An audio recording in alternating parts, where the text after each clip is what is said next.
Hello traders, good evening. இன்றைக்கி நம்மளோட market வந்து பார்த்தீங்கன்னா சூப்பராக இருந்தது.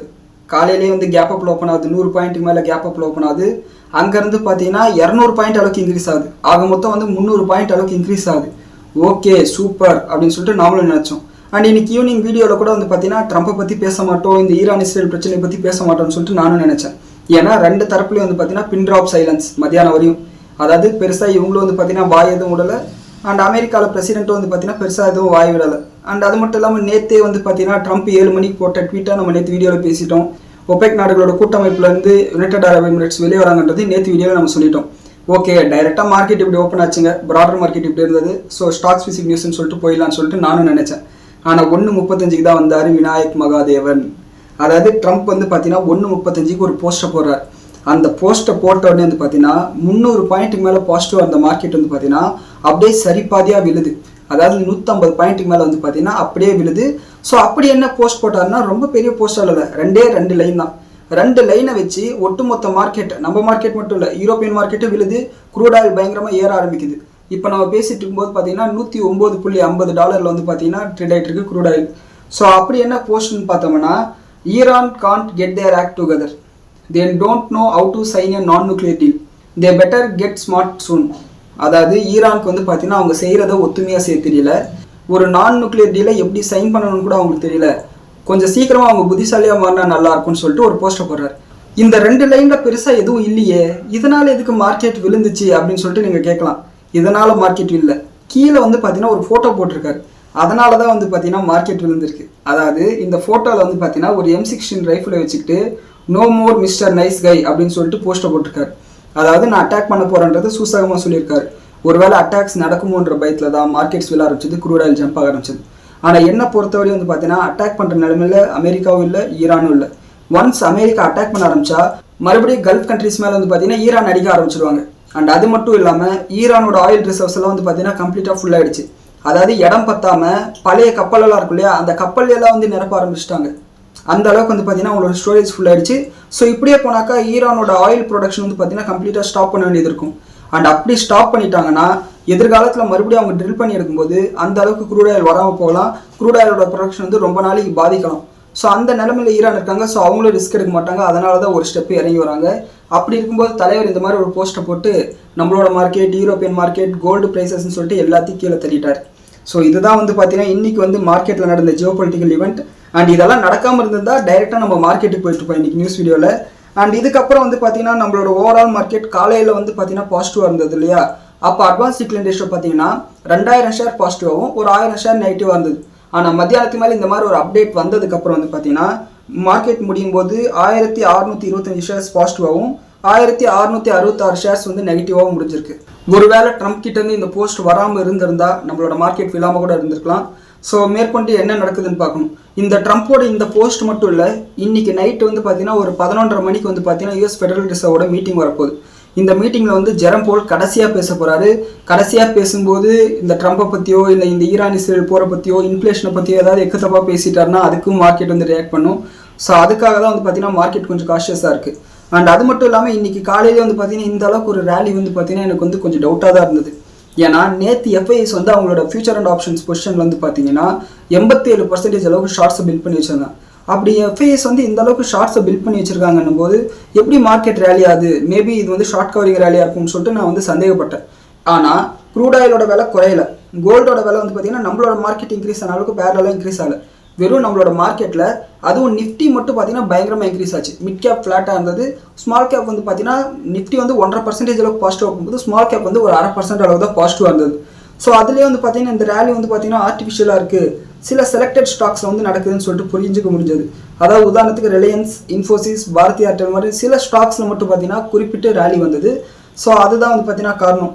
அண்ட் ஒரு ஸ்டேஜில் நான் என்ன நினச்சேன்னா, ஒருவேளை வெஸ்ட் பெங்காலில் பிஜேபி ஜெயிச்சிடும் போல இருக்குது, அந்த பாசிட்டிவிட்டி காரணமாக மார்க்கெட் ஏறுதோ என்னமோன்னு சொல்லிட்டு நான் நினச்சேன். ஆனால் அதுக்கப்புறம் வந்து பார்த்தீங்கன்னா ட்ரம்ப் அது எல்லாத்தையும் கெடுத்து விட்டுட்டாரு. அண்ட் எக்ஸிட் போல்ஸ் வந்து பார்த்தீங்கன்னா இப்போ ஈவினிங் வந்து ரிலீஸ் ஆக ஆரம்பிச்சிருச்சு. நம்மளோட தமிழ்நாட்டில் வந்து பார்த்தீங்கன்னா DMK தான் வந்து இந்த முறை ஜெயிக்க போகிறாங்கன்னு சொல்லிட்டு சொல்கிறாங்க. அதுவும் வந்து பார்த்தீங்கன்னா சிங்கிள் மெஜாரிட்டியே கிடச்சி விடுற மாதிரி சொல்கிறாங்க. ஸோ May 4 திங்கட்கிழமை வந்து பார்க்கணும் நம்ம என்ன நடக்க போகுதுன்னு சொல்லிட்டு. அண்ட் செக்டார் வைஸ் வந்து பார்த்தீங்கன்னா ஆட்டோ செக்டார் வந்து 1% அளவுக்கு பாசிட்டிவ் வந்தது. நிஃப்டி வந்து பார்த்தீங்கன்னா இன்ட்ராடேல 2.5% மேலே பாசிட்டிவ் வந்தது. வெள்ளிக்கிழமை வந்து பார்த்தீங்கன்னா 5% அளவுக்கு இருந்திருந்தது. அந்த லாசஸ்ல வந்து பார்த்தீங்கன்னா ஆல்மோஸ்ட் பாதியை வந்து ரெக்கவர் பண்ணிடுச்சு ஐடி செக்டார். ஆனால் மத்தியானத்துக்கு மேலே இந்த நியூஸ் வந்ததுக்கப்புறம் வந்து பார்த்தீங்கன்னா எண்ட் ஆஃப் தி டேல 1% அளவுக்கு பாசிட்டிவ் முடிஞ்சிருக்கு. அண்ட் நிஃப்டி பேக் வந்து பார்த்தீங்கன்னா இன்ட்ராடேல வந்து 1% மேலே பாசிட்டிவ் இருந்தாலும் இந்த நியூஸ்க்கு அப்புறம் வந்து பார்த்தீங்கன்னா ஃப்ளாட்டாக முடிஞ்சிருக்கு.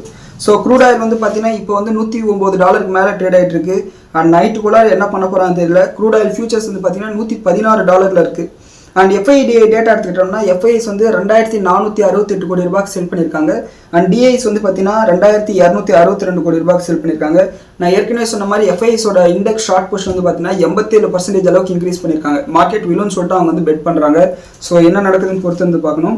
அண்ட் ட்ரம்ப்போட இந்த போஸ்ட் வந்ததுக்கப்புறம் இந்த மாதிரி க்ரூட் ஆயிலோட விலை $109 மேலே போனதுக்கப்புறம் இப்போ கோல்டோட ப்ரைஸஸ் வந்து பார்த்தீங்கன்னா $4532 இருக்குது. ஆனால் காலையில் வந்து பார்த்தீங்கன்னா $4600 பக்கத்தில் இருந்தது. அது நம்மளோட வாட்ஸ்அப் சேனல் கூட நான் மென்ஷன் பண்ணியிருப்பேன். அண்ட் நம்மளோட இந்தியன் மார்க்கெட்டில் வந்து பார்த்தீங்கன்னா 24 கேரட் கோல்டு வந்து 14886 அண்ட் 22 கேரட் கோல்டு வந்து பார்த்தீங்கன்னா 13650 ரூபா பர் கிராம்லேயும் ட்ரேட் ஆகிட்டு இருக்கு. ஓவராலாக பார்க்கும்போது க்ரூட் ஆயில் ஏற வந்து பார்த்தீங்கன்னா மற்ற அசட் கிளாஸஸ் எல்லாம் விழுந்துட்டு இருக்கு.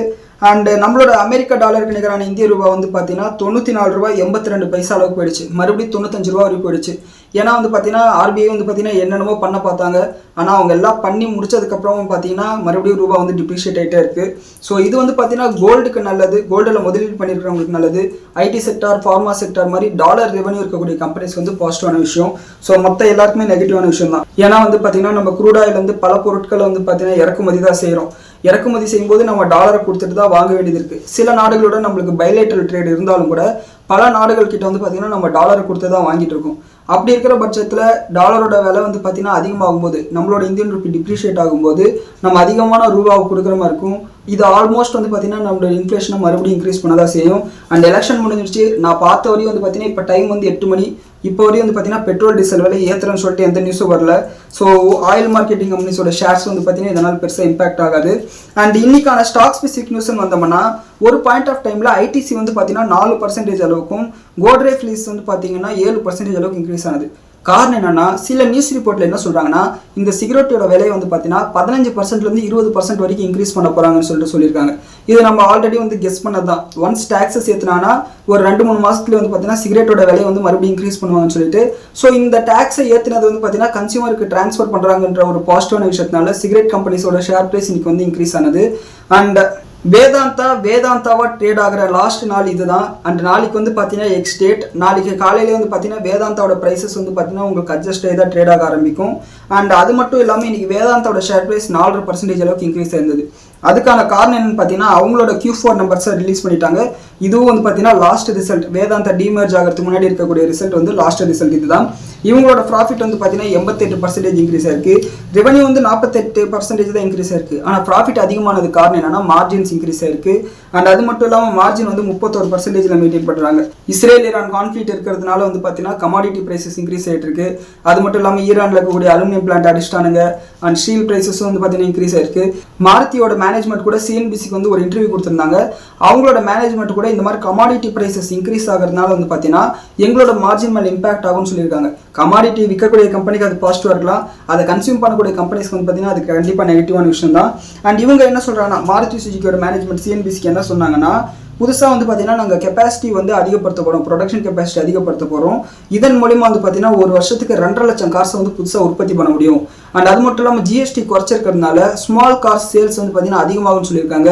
இந்த குளோபல் அன்சர்டனிட்டிலாம் இருந்தால் கூட 4 லட்சம் கார் சேல்ஸ் எக்ஸ்போர்ட்ன்றது வந்து பார்த்தீங்கன்னா அதே மாதிரி தான் இருக்குன்னு சொல்லியிருக்காங்க. அண்ட் அது மட்டும் இல்லாமல் வர நிதியாண்டில் வந்து பார்த்தீங்கன்னா இவங்களோட சேல்ஸ் வால்யூம் வந்து பார்த்தீங்கன்னா 10% அளவுக்கு இன்க்ரீஸ் ஆகும்னு சொல்லியிருக்காங்க. ஓவரால் இண்டஸ்ட்ரி விட நாங்கள் அவுட் பர்ஃபார்ம் பண்ணுவோம்னு சொல்லியிருக்காங்க. இதில் காமனான சில விஷயங்களுக்கு ஒட்டுமொத்த ஆட்டோ செக்டாரும் வந்து பார்க்க வேண்டிய விஷயம். ஒன்று, என்னதான் வந்து பார்த்தீங்கன்னா இந்த குளோபல் கான்ஃப்ளிக்ட் இருந்தாலும் கூட டிமாண்ட் அப்படியே தான் இருக்குன்னு சொல்லியிருக்காங்க. ஒன்று, நம்ம வந்து பார்த்தீங்கன்னா யூரோப்பியன் கவர்மெண்ட்டோடய சரி, நியூசிலாண்டோடய சரி, கனடாவோடய சரி ஃப்ரீ ட்ரேட் அக்ரிமெண்ட்டை சைன் பண்ணிகிட்டே வந்துட்டு இருக்கோம் நம்மனா இந்திய கவர்மெண்ட். ஸோ அதனால் வந்து பார்த்தீங்கன்னா நம்மளோட கார்ஸ் அங்கே விற்கிறதுக்கும் வாய்ப்புகள் அதிகமாக இருக்குது. எக்ஸ்போர்ட்ஸ் வந்து அதே மாதிரி மெயின்டைன் ஆகும். அண்ட் அது மட்டும் இல்லாமல் ஒரே ஒரு நெகட்டிவான விஷயம் என்னன்னா இந்த கமாடிட்டியோட ப்ரைஸஸ், ஸ்டீல் ப்ரைஸஸ் எல்லாம் இன்க்ரீஸ் ஆகுது வந்து பார்த்தீங்கன்னா இவங்களோட மார்ஜின் மேலே ஒரு இம்பாக்ட் படும் ஆட்டோ இண்டஸ்ட்ரீஸில். இந்த 3 விஷயத்தையும் வந்து நோட் பண்ணிக்கோங்க.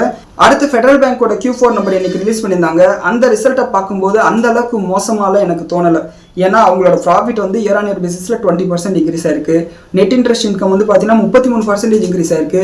அசட் குவாலிட்டி வந்து பார்த்தீங்கன்னா நல்லா தான் மெயின்டைன் பண்ணுறாங்க. நெட் என்பிஎல்லாம் ரொம்ப கம்மியாக தான் இருக்குது. ஆனால் இவங்களோட ஷேர் ப்ரைஸ் வந்து பார்த்தீங்கன்னா இன்ட்ராடே ஐயில் வந்து 4% அளவுக்கு விழுந்திருக்கு. ஸோ இதை விட பெஸ்ட்டான ரிசல்ட் வந்து எதிர்பார்த்தாங்களோ என்னமோ தெரியல. ஸோ போட்டு இவங்களை அடிச்சிருக்காங்க. இவங்களோட ரிசல்ட் வந்து பார்த்தீங்கன்னா மத்தியானம் 2:30 மணிக்கு வந்தது. அந்த 2:30 மணிக்கு வரத்துக்கு முன்னாடி வந்து பார்த்தீங்கன்னா இந்த ட்ரம்ப்போட அறிவிப்பு வந்து 1:30 மணிக்கு வரும்போதே இந்த ஷேர் ப்ரைஸ் வந்து பார்த்தீங்கன்னா நேற்றுக்கும் இன்றைக்கும் வந்து ஃப்ளாட்டாக ட்ரேட் ஆக ஆரம்பிச்சது. இந்த ரிசல்ட் வந்ததுக்கப்புறம் இன்னும் ஒரு 2% குறைஞ்சி 4% அளவுக்கு இன்ட்ராடேல வந்து பார்த்தீங்கன்னா விழுந்திருந்தது. அண்ட் நேற்று க்ளோசிங்கோட கம்பேர் பண்ணும்போது 2% அளவுக்கு நெகட்டிவாக முடிஞ்சிருக்கு. ஸோ இதை வந்து பார்த்தீங்கன்னா ஃபெடரல் பேங்கோட ஷேர் ஹோல்டர்ஸ் நோட் பண்ணிக்கோங்க.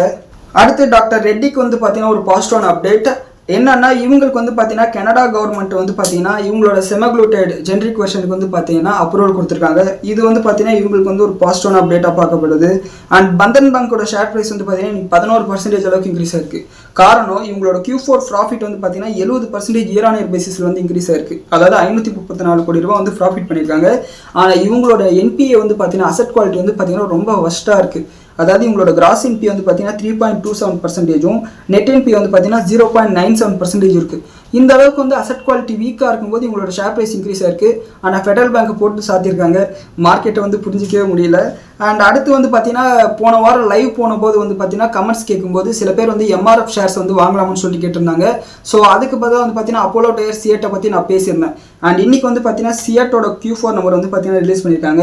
இவங்களோட ப்ராஃபிட் வந்து பார்த்தீங்கன்னா கிட்டத்தட்ட 150% அளவுக்கு இன்க்ரீஸ் ஆயிருக்கு. போன வருஷத்துக்கு Q4ல வந்து பார்த்தீங்கன்னா 99 கோடி லாபம் சம்பாதிச்சாங்கன்னா இந்த வருஷத்தோட Q4ல வந்து பார்த்தீங்கன்னா 240 கோடி ரூபாய் வந்து லாபம் சம்பாதிச்சிருக்காங்க. அண்ட் இவங்களோட எபிட்டா மார்ஜின் வந்து 14% மெயின்டைன் பண்ணுறாங்க. அண்ட் இவங்க வந்து பார்த்தீங்கன்னா 35 ரூபா ஒரு ஷேருக்கு வந்து டிவிடெண்டும் அனௌன்ஸ் பண்ணியிருக்காங்க. ஸோ யாராவது இன்வெஸ்ட் பண்ணணும்னா இந்த மாதிரி சியட் கம்பெனி அப்போலோ டயர்ஸ்ல இன்வெஸ்ட் பண்ணுங்க. MRF மாதிரி வந்து ஹையர் டிக்கெட் வேல்யூ வந்து பார்த்தீங்கன்னா இன்வெஸ்ட் பண்ணாமல் இருக்கிறது நல்லது. போய் மாட்டுச்சுன்னா வருஷ கணக்கில் நம்ம வெயிட் பண்ணிட்டு இருக்கணும். அடுத்து டான்ஃபேக் இண்டஸ்ட்ரீஸ் வந்து பார்த்தீங்கன்னா ஒரு ஆர்டர் ஒன்று கிடைச்சிருக்கு. இந்த ஆர்டர் வந்து கொடுத்தவங்க யாருன்னா ப்ளூ ஸ்டார் லிமிடெட் தான். அண்ட் இந்த ஆர்டர் படி வந்து பார்த்தீங்கன்னா ஒவ்வொரு வருஷமும் இவங்க இதுக்கு மேலே வந்து பார்த்தீங்கன்னா 61 கோடி ரூபா மதிப்புள்ள ஃப்ளூரினேட்டட் கெமிக்கல்ஸ் வந்து பார்த்தீங்கன்னா இவங்களுக்கு வந்து சப்ளை பண்ணணும்னு சொல்லியிருக்காங்க. அண்ட் இதனோட டைம் பீரியட் வந்து சொல்லலை. இவங்களா வந்து பார்த்தீங்கன்னா மியூச்சுவலாக அந்த ஆர்டரை கேன்சல் பண்ணுற வரையும் அந்த அக்ரிமெண்ட்டை கேன்சல் பண்ணுற வரையும் பார்த்தீங்கன்னா சப்ளை ஆகிட்டே இருக்கும். இது வந்து பார்த்தீங்கன்னா அவங்களுக்கு வந்து ஒரு பாசிட்டிவான விஷயம். அண்ட் கவர்மெண்ட் கிட்ட வந்து பார்த்தீங்கன்னா 2 அப்டேட் வந்திருக்கு. முதல் அப்டேட் என்னன்னா, இந்த 85% எத்தனால் கலந்த ஃபியூல் வந்து பார்த்தீங்கன்னா யூஸ் பண்ணலாமான்னு. அதாவது 15% எத்தனால் 85% பெட்ரோல் கிடையாது. 85% எத்தனால் 15% தான் பெட்ரோல். அந்த மாதிரி எத்தனால் கலந்த ஃபியூலை வந்து யூஸ் பண்ணலாமா அப்படின்னு சொல்லிட்டு ஒரு டிராஃப்டை ரெடி பண்ணிட்டு இருக்காங்க. 100% எத்தனால் கம்ப்ளீட்டாக பயோஃபியூலில் ஓடக்கூடிய வெஹிகல்ஸ் வந்து பண்ணலாமான்னு சொல்லிட்டு ஒரு டிராஃப்டை ரெடி பண்ணிட்டு இருக்காங்க. ரீசெண்டாக ஒரு வாரத்துக்கு முன்னாடி வந்து பார்த்தீங்கன்னா ஆட்டோமொபைல் கம்பெனிஸ் கூட ஒரு மீட்டிங்கை போட்டிருந்தாங்க. மேபி அது வந்துருச்சுன்னா இந்தியாவோட ட்ரேட் டிஃபிசிட் வந்து பெரிய அளவில் குறையும். அண்ட் அது மட்டும் இல்லாமல் புது வகையான வெஹிக்கல்ஸ் வரும்போது வந்து பார்த்தீங்கன்னா அது ஆட்டோ இண்டஸ்ட்ரீஸ்க்கு வந்து பார்த்தீங்கன்னா புது ஒரு வாய்ப்பாக இருக்கும்.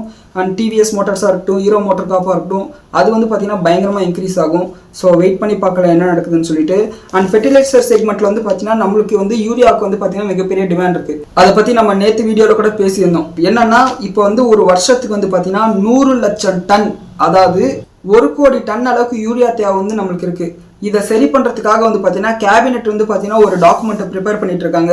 ஸோ அது வெளி வந்துச்சுன்னா ப்ரொடக்ஷன் லிங்க்டு இன்சென்டிவ்ஸ் மாதிரியான ஏதாவது ஒரு ஸ்கீமை கொடுத்து ஃபெர்டிலைசர் கம்பெனிஸ் வந்து இன்னும் வந்து ப்ரொடக்ஷன் அதிகப்படுத்துங்கன்னு சொல்கிறதுக்கு வாய்ப்பு இருக்குது.